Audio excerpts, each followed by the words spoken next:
Today I'm chatting all about what I've made out of that beautiful sequin fabric. There was a sneak peek, so if you want to see more then keep watching.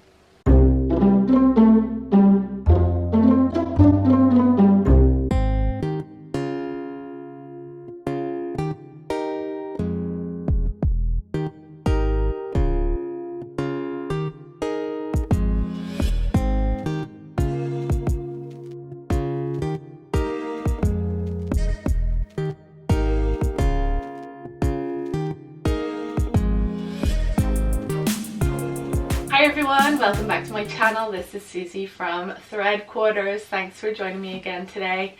I am back with another chatty vlog. It's been a little while, but I thought I would nip on here and show and share with you what I eventually made out of that beautiful sequin fabric that I was very kindly gifted from Minerva. If you saw in an earlier vlog, maybe about a month or 2 months ago, I shared this beautiful dark gold and black sequin fabric with beads, glass beads also striped down the fabric. It was absolutely stunning, and I was pretty nervous to turn it into something, but as I say, Minerva kindly gifted it to me in exchange for writing a blog post, so I had to do it. So that blog post is now live, and I'll link it in the description box down below so you can get loads of photographs, lots of information about what I made. But I thought I would also just pop this little vlog on as well and share it with you guys on YouTube as well. So I really wasn't 100% sure what I wanted to make. My initial idea was jumpsuit, just to be something a little bit different. I didn't want to make like a ball gown or a long slinky gown of some sort, because I just thought I'm just not going to wear that, and it would be such a waste of beautiful fabric if I made something like that and then have no opportunity to wear it.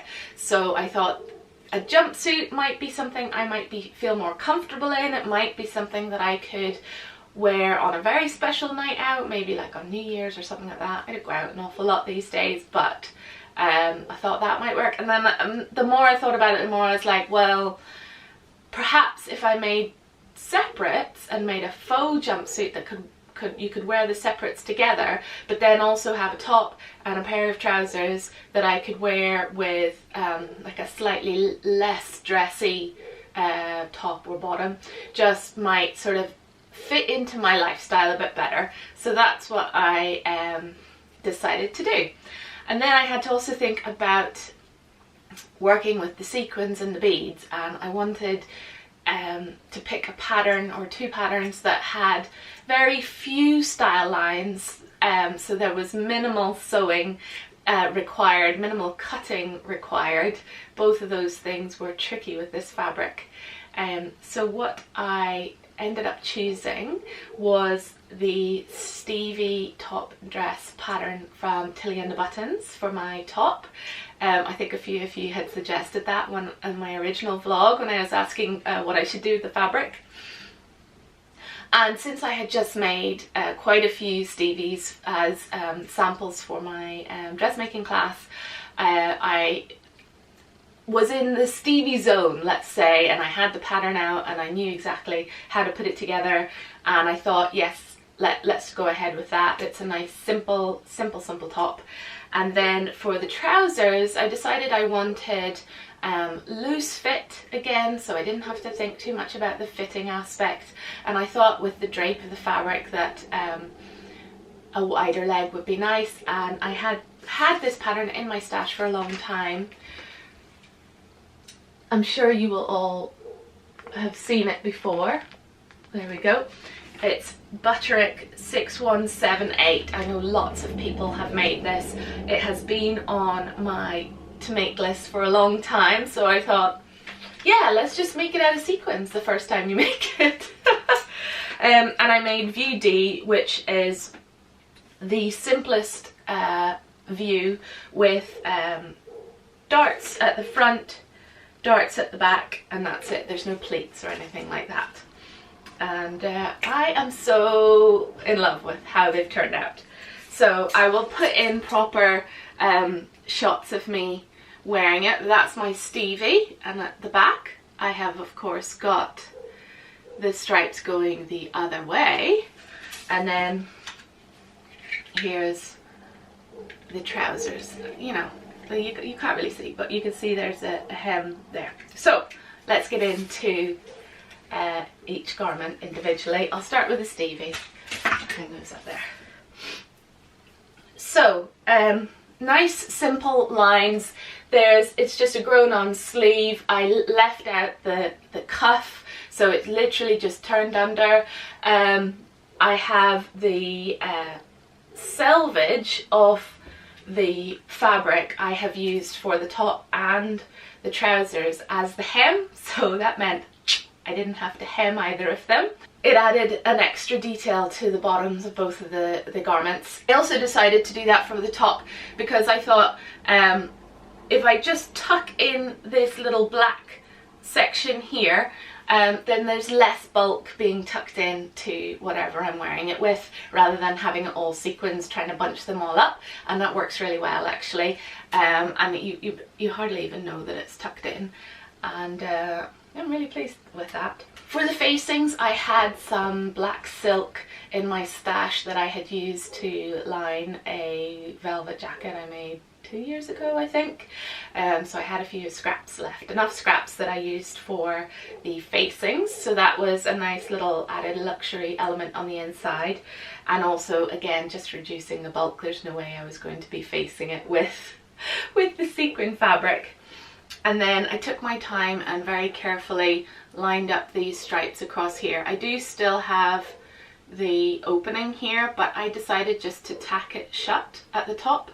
So actually, I mean, I could have cut this whole panel as one section, because the Stevie's neckline is wide enough that you don't really need to undo the back of it. But I actually quite like that little detail there, just a little bit of skin can show through there. And as I say, I've literally just tacked that together. You could put some sort of like fancy button on there just as a decorative detail, but I mean, there's enough going on that you really don't need to. So for my trousers, again, you'll see that here I obviously didn't use the sequins for the waistband. I had this black satin in my stash, and I decided I would use that for the waistband instead. Again, just reducing bulk, reducing the amount of sequins and beads that I needed to deal with, which was a benefit. And likewise for the hems, I've got the big black selvage as my hemband, and I actually really love it on the trousers because you don't really see it on the top because I tuck it in, but with the trousers it's a very, like, to me, I think it's a lovely added detail just at the bottom there, and it sort of mirrors this black band at the top here. Not that you don't actually see it very often, but beautiful. So then the only thing I had to contend with these trousers were the darts, and actually they were totally fine. You can barely even see them actually. And then at the back I have a zip. So let's see. So this was my main thing to contend with in making this, and I did have a little bit of time trying to decide how I was going to do that, and in the end I decided that the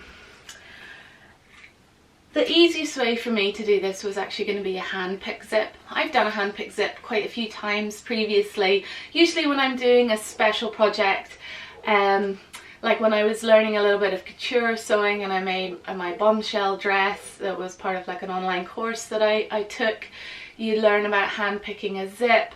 I then also did it for my wedding reception dress, and then if you remember this year, the chiffon maxi dress that I made for a wedding I went to, again I did hand pick zip on that. I just find that there's so much more control with a hand pick zip.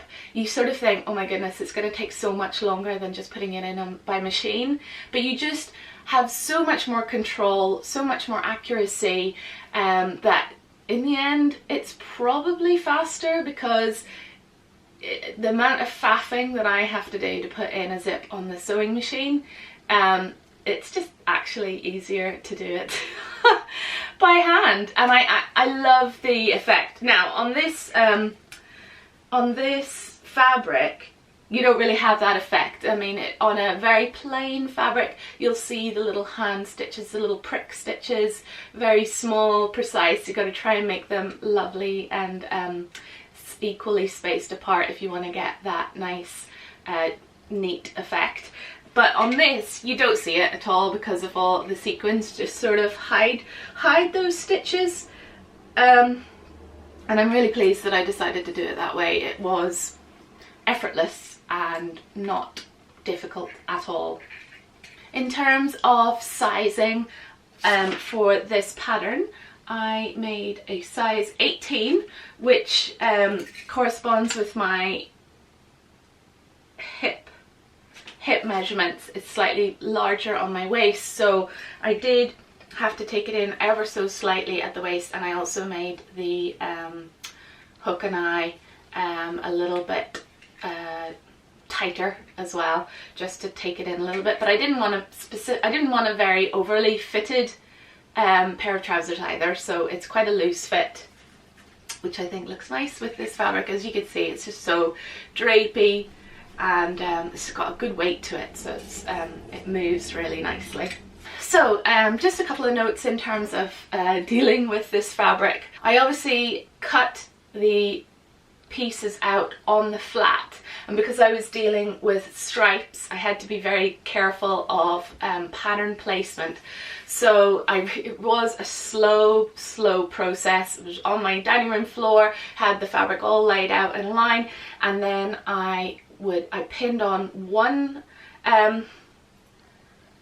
front leg piece, cut that out, flipped it over onto itself beside flipped it over on the fabric beside it to get the mirror image other front leg, and lined up those stripes with the ones I had just cut, make sure they're exactly the same, and then cut that one. Did the same for the back as well, also making sure that the selvage was going to line up, that black band, again making sure that was going to line up across from the front to the back as well.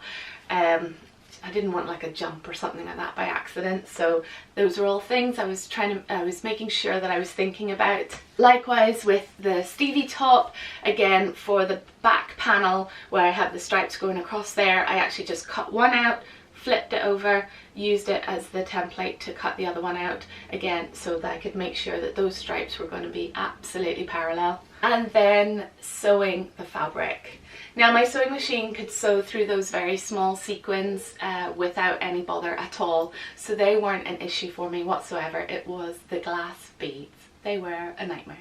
A lot of you suggested, very rightly so, that the best way of dealing with glass beads is to crush them, the ones that are in the seam allowance, and then that will help you sew through the fabric if the beads actually crushed away and gone. I did it a little bit, but I must admit that I was a little bit naughty and didn't do it for all of it because it was really time consuming, and as much as a project that this should not be rushed, I was running out of time and I just did not have the time to do that properly, so a little slap on the wrist for me for that.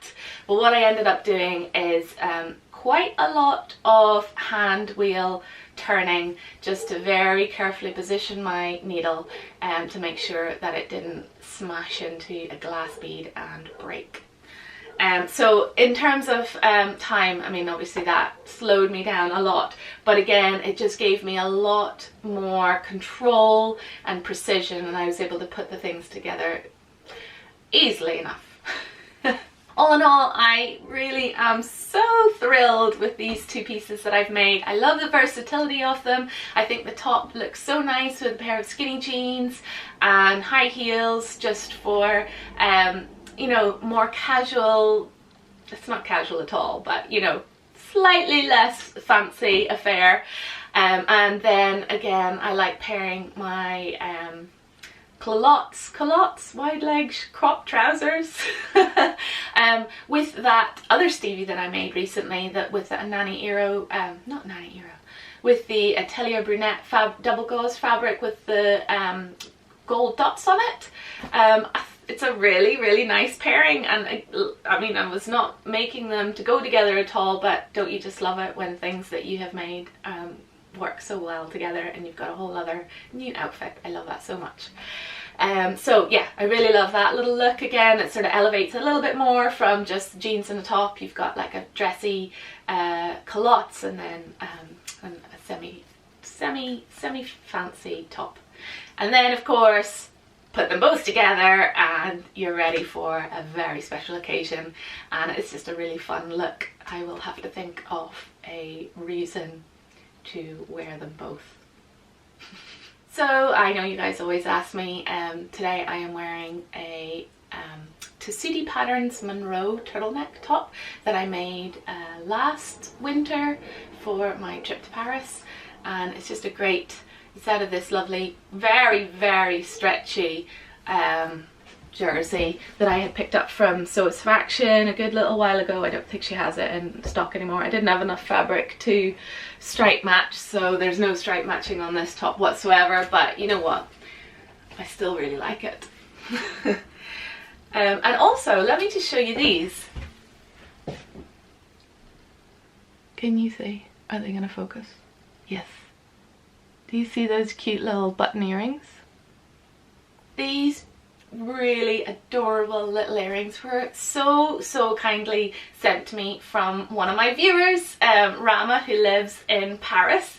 We were going to try and meet up that time I was in Paris earlier in the year, but unfortunately it didn't work out. But she sent me a little parcel of beautiful little gifts, sewing related things and Paris related things, and it was just so lovely. Thank you so much, Rama, if you're watching. And she included these little earrings that she made herself. They're so adorable. I love them. And also loads of other sewing themed dangly earrings as well, so you might see me wearing them in a few other vlogs. So thank you so much. I love them. I love them. Anyway guys, I really hope you enjoyed watching this vlog. I feel like I haven't been on chatting in ages.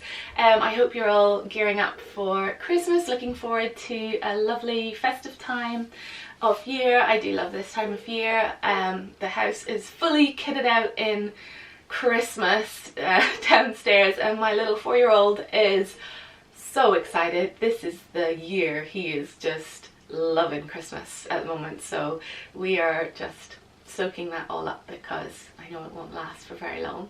Anyway, I'm also trying to sew a few things before Christmas. I don't know whether I'm going to get them done. I've had some last minute ideas of presents that I could maybe make, but I just don't know if I'm going to get them sewn. I have done a little bit of sewing for myself, so I will try and squeeze in a vlog soon of things I've been making recently, because I know you guys always enjoy those. But for now, I shall say cheerio and see you next time. Bye!